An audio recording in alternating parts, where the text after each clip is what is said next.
Hello guys, প্রত্যেকবারের মতো এবারেও আমি রঙ্গোলি করতে বসে গেছি এই ভাঙা পা নিয়ে। তো চলো দেখি কতদূর কি করতে পারি। রঙ্গোলি বানানোর জন্য কালারের সাথে আর যেটা দরকার সেটা হলো সুন্দর একটা ডিজাইন। আর আমাদের বাড়িতে রঙ্গোলি বানানোর জন্য বেস্ট প্লেস এই গেটের সামনেটা। তাই এখানে সবার প্রথমে স্মিথের জেঠু সুন্দর এই ডিজাইনটা চক দিয়ে এঁকে দিয়েছে। এবার আমাদের কালার দিয়ে সাজাতে হবে। আর হ্যাঁ, আরেকটা কথা, আজ আমি একা না, আমাকে পুরো স্মিথ ক্রিয়েশন টিম মিলে সাহায্য করছে। প্রায় হয়ে এসেছে, ফাইনাল লুকটা এবার তোমাদের দেখাবো।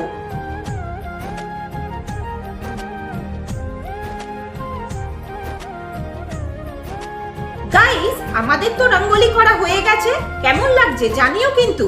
তো চলো আবার দেখা হবে পরের ভিডিওতে। টাটা!